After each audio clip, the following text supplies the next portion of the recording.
विरोधात समर्थकांना सुद्धा गोळ्या करण्याचा प्रयत्न आहे तो कोल्हापूर जिल्ह्यामध्ये होते. शिवाजी पाटलांनी मोर्चा काढला आणि इकडे राजेश क्षीरसागर सुद्धा आंदोलन करते. याला जोडून राजेश क्षीरसागर म्हणतात की 80% शेतकऱ्यांचं समर्थन. नाही, ठीक आहे. राजेश क्षीरसागरांना आदेश आला असेल हे करण्याबाबत, ते खाजगीत तुम्हाला भेटले तर सांगतील शक्तीपीठाची गरज आहे का नाही कदाचित, परंतु वरनं आदेश आला असेल त्या विचारात दुसरा काही पर्याय नाही.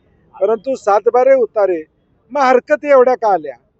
ज्यावेळी हे नोटिफिकेशन निघालं त्यावेळी शेतकऱ्यांनी हरकती दिल्या त्या खोट्या आहेत का?